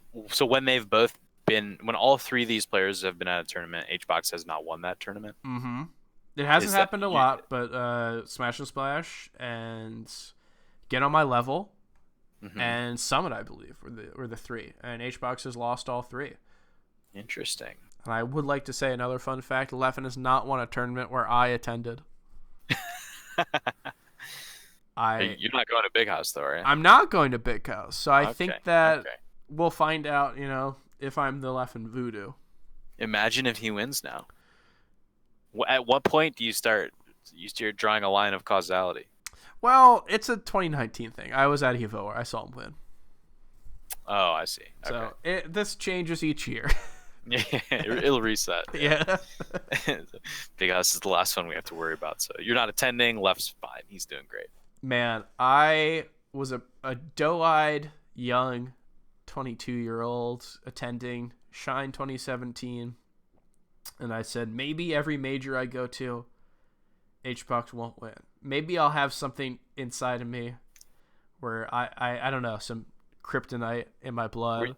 Did you really? Were you thinking that at one point? Oh, I went to Royal Flush. I went to Royal Flush, and my next one, I was like, maybe for some reason, like I'll only go and see him lose. And he wins, and I've seen him win a ton.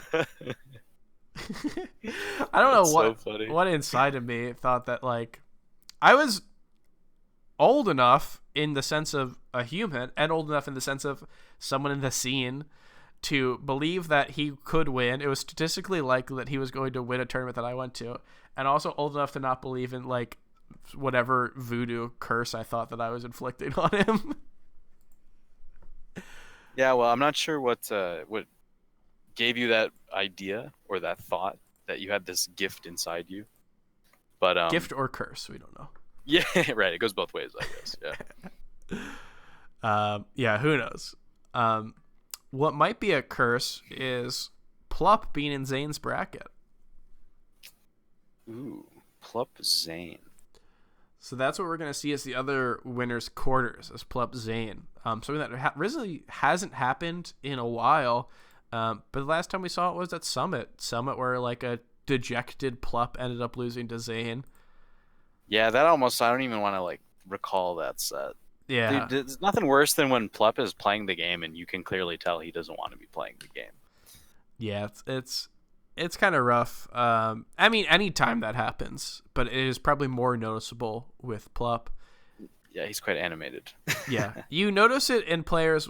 So how you know it's noticeable is if a player doesn't when they play anyone but HBox. True, yeah. I've definitely seen a lot of players, like, it'll be game 2 of grand finals or whatever they're set, and Mango will just be like running at the ledge. And I'm like, let's get this over. What are you doing? Yeah. So I think that's kind of an interesting one.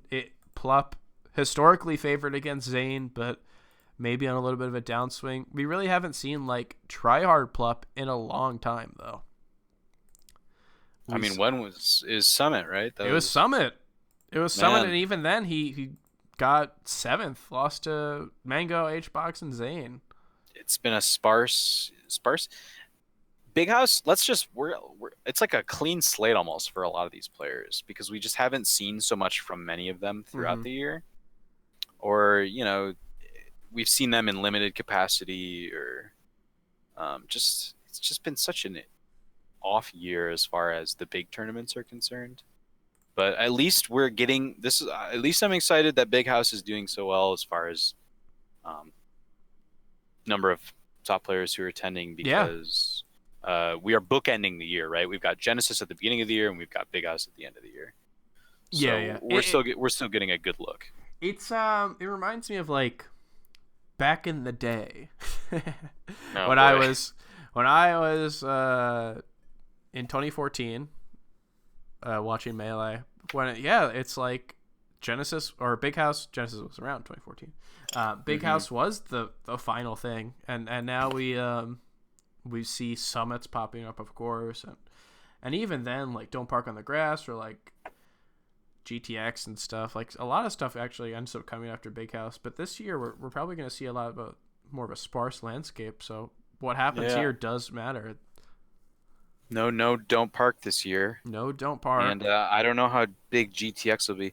I've always felt, I thought about this for a while, because back in like 2014, 15, I remember thinking like, man, if we could only get like 3 or 4 like big tournaments a year and get them spaced out pretty decently, like we could get like a really good, like it'd be much easier because people would only have to show up to like 2 or 3 of those, right? And then those would just be the main big, nationals that people would mainly consider as far as rankings.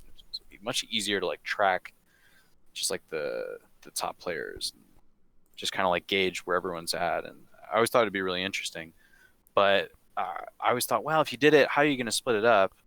Well, it actually is split up nicely, because if you've got Big House in October and Genesis in January, November and December are not the best times of the year to host like a tournament. Holiday season, school's winding down around that time. Weather is inclement across much of the country. So yeah, I mean, it makes sense. It's hard to travel during those days too. Like who wants to fly during the winter. Yeah, not me. Not me. No, not I. But yeah, I agree. I said this on a couple episodes. There's got to be a way where we can get some rich guy involved, right? Like rich guy, gal, anything in between. If they're giving money to Melee, that doesn't matter. Like how there's like some son of some billionaire must like Melee, right?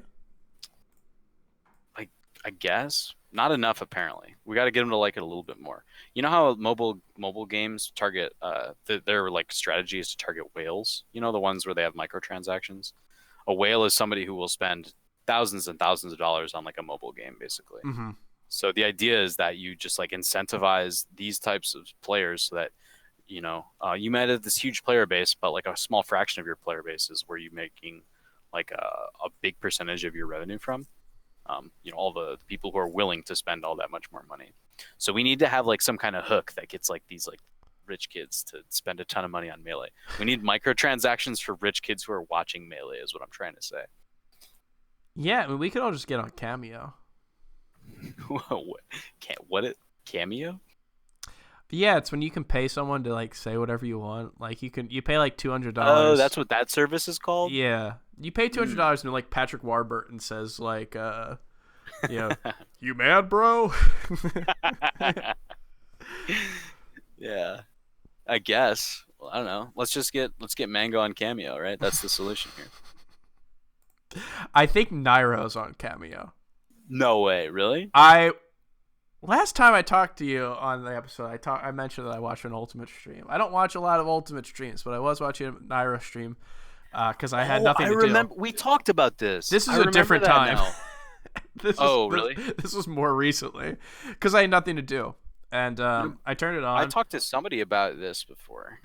We had a story where I watched Smash Ultimate the Summit rerun when I was drunk. Oh yeah.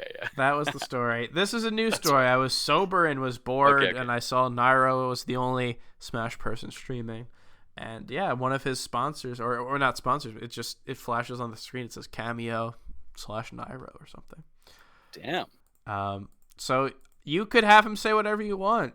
Doria, Faya, anything. Make Nairo say Melee player stuff. That'd be fun. Yeah. But yeah, we'll all get on that, and I'm sure the scene will be saved. Yeah, that's the long-term, big-scale plan for rescuing Melee from obscurity. Webbs, I'd love to talk more about this, but you got on this podcast earlier, and I said that this was going to be a quick episode. Yeah, I know. It's every time I get on here, I just want to bullshit. That's the problem. I have fun. There are people who listen to this. So hey, will you cut that part where I didn't know that Zane and Ginger played at Smash Camp? No, I don't cut anything. Oh, please cut that. I didn't know that they played there. I'll think about it. You are a patron. Right. Yeah. Hey, I get some special privileges, eh? Mm-hmm. If you want special privileges from the Melee Stats team, you can always support us on patreon.com/MeleeStats. We have a lot to get to here, though. Before the episode is over, we have to talk about the rest of top 8. We have to talk about who we think is going to win. And then, of course, we have to have you buy a water bottle when you are on the episode. So let's get into what we think about the winners semis. So it all depends on, of course, these winners quarters matches. I would say it's probably going to be Plup Hungry Bucks versus Lef and Mango. What are your thoughts on that? Yeah, those were my picks as well, actually. Wait, did you say Plup Hungry Bucks? Yeah, you have Zane Hungry Bucks? Yeah, I have Zane Hungry Bucks. Oh, you have Plup. Oh, talk to me about that. Why do you think Plup's going to defeat Zane? I think that he has a little break. You know, he didn't go to Shine. He went Samus at SmashCon. We really haven't seen him in full force in a while. I think that with a little more time to collect himself, I think that he is naturally favored over Zane. Even if Zane right now is, I believe he's I would rank him above him. I would say that Plup probably wins that player matchup. Okay, I can agree with you on that. it's always just so questionable for me when a player comes back after a long absence. But Plup is definitely a player who I'm not going to be like, oh, he hasn't entered a tournament in a while, I'm going to rank him lower. Like, I know how good Plup is. Obviously, it's not like he just doesn't touch Melee ever. So Yeah. It's going to be a really, that's probably the quarters matchup that is the most up in the air. Yeah, I would agree. Yeah, I would say. Yeah, I don't think that anyone comes close to that. Mm-hmm. So who do you have in those prospective semis, though? What do you think?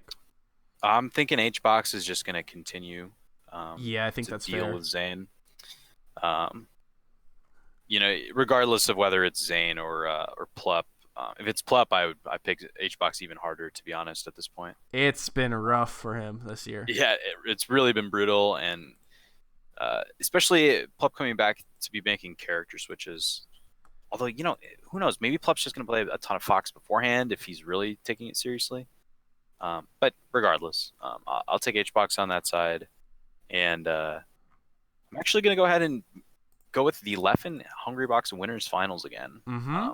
I do think that Leffen's going to be able to, if it is Mango who makes it to semis, Mango will have a better shot at taking down the Leff. But either way, I think if it's Wizrobe or Mango, Leffen's going to be sitting in Winners Finals. I mean, it's hard to say. I've been on this show many times. I'm a host of it, but I've said on this show many times that despite Leffen's losses to these players who he has losses to, I don't really know if that means that he will continue to lose to them. So right. I think if Wizrobe were to get into semis, I actually think that's harder for Leffen than Mango at the moment. Okay. But either way, yeah, I think my prediction is Mango over Leffen in winners semis. Everyone goes crazy. It. Yeah. Here's fast forward to the end. Mango gets third. Yeah, that's typically how it goes, right? Mango pops off. Yeah. Yeah. Mango gets to winners finals, and then he gets third. Yeah. Was there anything you wanted to mention? Should we even bother talking about who possibly might make it to losers or any interesting people like that, or do you just want to get into the big grands of it all? You're talking about top 12 or just like top 8? Whatever your heart desires. One thing I wanted to just point out that's cool is that Moki is seeded for top 12. Mm-hmm. It's I don't know if it might also be like I don't know how sometimes things get sorted because of regional conflicts or whatever, but I mean Moki more than deserves his position. Oh, for sure. In this tournament, so just gonna be really excited to see if he performs up to snuff. But I aside think from that, yeah. No, just go ahead. I was gonna say I think he definitely could. In addition to that, I think that he could make top 8. Yeah, like he definitely could. That is not crazy to me that he could, especially in this perspective bracket where if he does lose to Zane, he'd play Plup. Like he's done that before. I don't know if I favor him, but who knows? Yeah. Plup's gonna be one of the more interesting question marks this weekend for me. For sure. Yeah. So let's get into it. You have Leffen HBox as winners finals. What do you think happens there? I actually think that Leffen is going to find his stride late in the year. Mm-hmm. He is just going to make the push, the late push. I've always found this to be the case where Leffen will. It's not like he does this intentionally or anything. It's just like as the season goes on, I always question where I'm placing Leffen on my year-end top 100. Yeah. Just based on like he'll always have like some either good or bad performance, just like outside of the norm towards the end of the year. It's so weird. And branching off that, if Leffen wins, what do you say for him? Where do you rank him? I think it's tough. If I'm putting Leffen winning this tournament and HBox at second, mm-hmm. Then I think I might still have to keep. No, dude. If Leffen wins this tournament and HBox gets second, I can so see the argument for Leffen at first this year. He would in this scenario. Let's say he beats HBox twice. Right. Because in this scenario, it's best for HBox to have 2 losses to Leffen, right? And like in a situation where he gets 1 loss to Leffen, that means he has another loss to whoever else, which would be worse. So that would mean that Leffen is 6-1 or 6-2 if HBox takes a set and ends up still losing.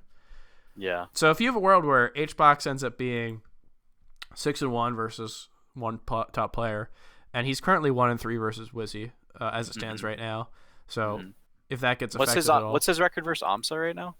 It's 1-1. They only played the summit set and the main stage set. It was just I wasn't sure if it was 2-1 or 1-1.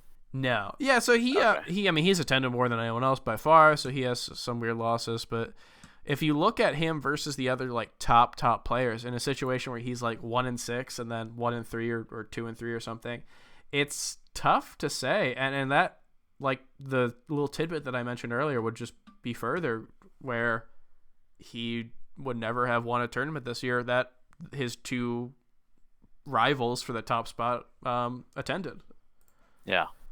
Like his only win over one of them would be him beating Wizzy at CEO, but like he would never have a win where both of them attended. He would never have a win where he had to beat Leffen to do so. Oh man, that makes it so much more difficult. It's hard. Oh man, I honestly want to just keep HBox at 1 if he places top 2 at this tournament. It's yeah. I've always said that it's hard to like take the incumbent out if there's no huge argument. Right. Exactly. Yeah. It's like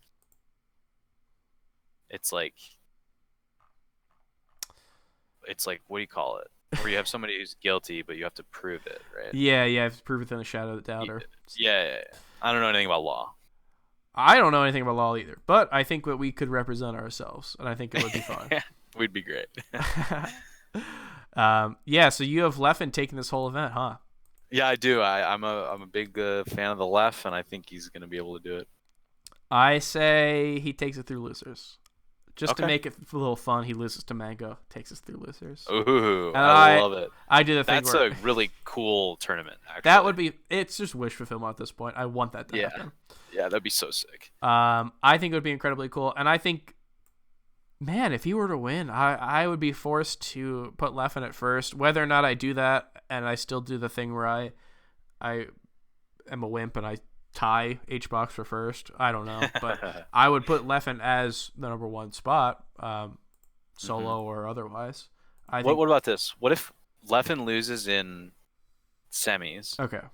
And then he beats HBox in 2 sets in grands. Okay, so that. And then I think I actually do put Leffen at first if he takes the 2 consecutive sets off HBox. It's almost better for him in my eyes, because that's so much harder. Yeah, I mean, definitely. It's so much harder. The thing is that, like, I think there's a lot of people who don't look at that when they're ranking about, like, individual performances. And they'll see, like, oh, well, you lost once, so this is worse. But, yeah, I mean, in terms of, like, how impressive that actually is, incredibly impressive. And I don't think I'm incredibly far away from needing a reason to put Leffen at first. Yeah. All right. I guess for me, the big issue... Mm-hmm. It might be a wrong way that I look at rankings sometimes, but I will think kind of like individually about things, you know. No, I think that's good. I mean, I try to evaluate like not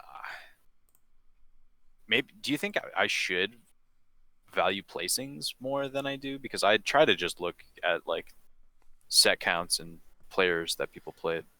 I do that mainly. I will evaluate placings if it's like a top placing, like if you are doing well at the tournament. Obviously, what happens? I mean, it's easy to say like who you beat at the tournament means some more than what you actually place. So I would say that you're probably doing it the right way. So yeah, we both have Leffen. This is also something that I've called times before. I think for Leffen, for Shine, I called Leffen. Me and Stock. Mm-hmm. We were wrong. Ipengu and I both called Zane for main stage. We were wrong. So you and I are both calling Leffen for Big House. We will see if we are wrong. I've had a great time today, but I'd be remiss if I let you go before we purchase a water bottle. Of course. Episode. I have I'm sending you right now 5 links. The winner will be posted in the description of this video. Feel free to describe any of them. All right, I'm opening the first link right now. Okay, I tried to go with a general theme. Okay, this is pretty good. It's a white stainless steel water bottle, and it has the Supreme logo on it, except for instead of Supreme, it says Mario, which is pretty good. I like that one. Okay, so they're all Redbubble. You can go on if you go to redbubble.com, you can go look at the generic water bottle that they have there. Oh, this is the same one. You linked me on the Mario Supreme one. What have you done? That's a shame. It's all right, I'll go to the next one. Man, I wonder what the second one truly was then. Whale. Who do we have here? And it's a picture, it's a cartoon of a whale looking judgingly at me, to be honest. Like, why would you buy this water bottle, Michael? That is not video game related, which I believe that's the only one. Okay. Oh no.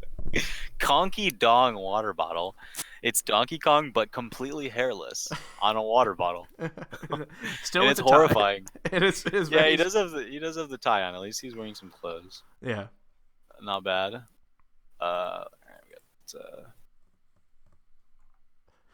oh no, that's Conky Dong again. This is riveting podcasting, I would say. The last one is Pixeled Yoshi water bottle. There's one more. Is there? I think you linked Conky Dong twice. I'm clicking the link. It is right above the pixelated Yoshi. Oh, I see. The links blended together. Oh, it's the dolphin from Mario. From Mario World. Super Mario World. Super Mario World. This is kind of cool, actually. It's not bad. I like this one the most. I might actually buy this one. But then that's not funny. It's not. So that's the thing. That's what I was going through. It's not as funny. It's just a pixel. It is the pixel art of the dolphin from like 2 Super Mario World levels. Yeah. But it looks good. It does. It looks pretty dope, actually. If I had like some connection to this character, I would definitely buy it. Well, maybe this is how you force your connection to it. I got to figure out this character's name and who on the design team created the pixel art for it. Just be like a huge stand for this very niche Mario character. Well, I think you have your work cut out for you. This seems very tough. All right. So while you are deciding this, let's kind of run on with the end of the episode. Mm-hmm. Thank you so much for being on. This is your first real Melee Stats Deep Dives. Yeah, only one big mistake, so not bad. Well, possibly more that we just didn't realize. I mean, when I say one big mistake, that's precluding all of the many, many smaller mistakes I undoubtedly made as well. Mm-hmm. Innumerable small mistakes. Undoubtedly, yes. You're a joy to be on, and I know your handle this time. I think I messed up last time. It's Webs Smash, all one word with the S, 2 S's. Yeah, 2 S's in the middle. WEBS SMASH. Which is important. It could be misread. We BS MASH or something. I know. Just a world I don't want to live in, you know. A podcast where people make up an episode of MASH off the top of their head. We BS MASH. I think that might be something we need to work on. But as far as right now, we've got this. As I mentioned, if you're a fan of the podcast, you're a fan of Wentz Melee and some of the other stuff that we put out, you can support us on Patreon, patreon.com/MeleeStats. Webbs himself is a patron, so you can hang out with us cool kids in the patron exclusive channel in Discord and get early episodes and other perks that of being someone who gives us money. If you want to follow us on Twitter, you can follow us at MeleeStatsPod. And that's pretty much it. You can watch Webbs at the Big House commentating. I will give you a little spoiler. I'm opening for commentary. Oh, wow. Yeah. So me and Fendi have opened like 3 times, I think, for Big House. And so Fendi and I won't tell you any of my other blocks. I don't know if I'm supposed to be giving this one away even, but, you know, it's fine. So Fendi and I will be opening up on, I believe, yes, the main channel, BTS Smash. Can That's you noon give Eastern us a spoiler as to how you're going to open it up? What's the first word you're going to say? Let's see. Typically, when I'm with Fendi, I let Fendi start talking first. Okay. Well, what's the first word that you think he's going to say? The first word that Fendi will say will be hello. 100%. You can go to Vegas. I'm sure they'll have odds on this. And, I'm sure. You'll be able to make some money off this one. So insider trading here on Melee Stats. Don't tell anyone. MS stands for Melee Stats, not Martha Stewart. Oh, hey, ho, very nice. Yeah. Speaking of very nice, did you buy any of these very nice water bottles? Yeah, I'm gonna buy the No,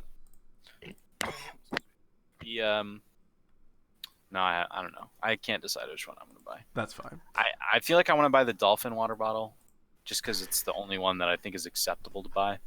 I don't want to buy Conky Dong. I really don't want that one. You should link Conky Dong in the YouTube description. I might just link all these. Definitely. Yeah, you might as well, because I described all of them. So. Mm-hmm. Well, maybe should I just buy Pixelated Yoshi? Pixelated Yoshi's fun. Oh, it's $1.30 more. Oh shit, that's how they get you. What the hell? Well, maybe this is the suspense. We will leave the audience hanging. All right. You can actually, maybe we'll announce this in the Discord, which you can join in the link in the description below. There we go. That's a good incentive. Thank you once again so much for being on. And any last words? No. Watch The Big House 9. That's my last words. Thanks for having me on, Weed. All right, awesome. Well, thank you so much for being on. For Melee Stats, I am Gimme Dat Wheat. This is Melee Stats Deep Dives. Thank you so much for listening.